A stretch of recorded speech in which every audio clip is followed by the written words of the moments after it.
Hi guys, and welcome to a new video. Today I'm going to be unboxing and reviewing this set. The set number is put in the screen right here. It retailed for about 10 euros where I live, but it depends on your country. But yeah, I just really loved how this looks. It wasn't very expensive.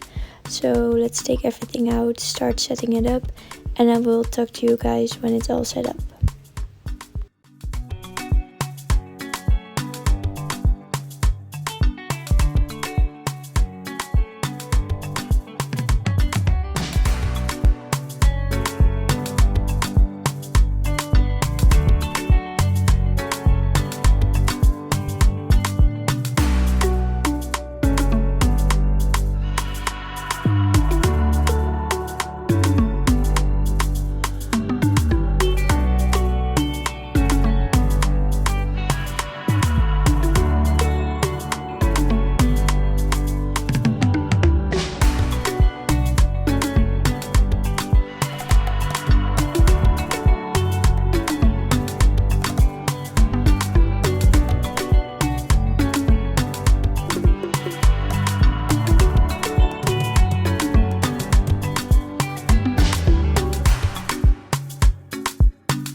So we're almost coming to the end, and I really love how this looks.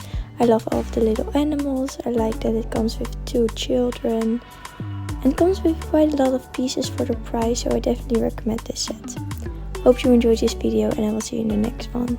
Bye!